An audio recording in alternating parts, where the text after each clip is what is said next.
I just got 3 of the Linda Hauberg Sheer Finesse lipsticks, so let's try them together. I love a sheer lipstick, so I feel like these are going to be my new go-tos.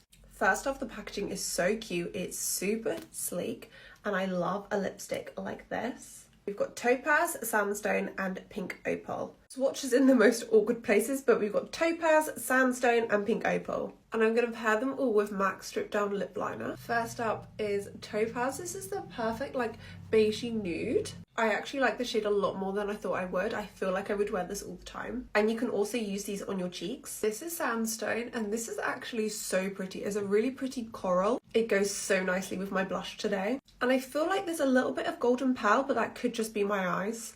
These feel so nourishing on the lips. And last but not least is Pink Opal. This is definitely that My Lips But Better kind of colour, which I love personally. I'm not gonna lie, I kind of love all the colours. This is definitely my perfect kind of lip product to wear every day. If they've got more shades, I definitely want to pick them up.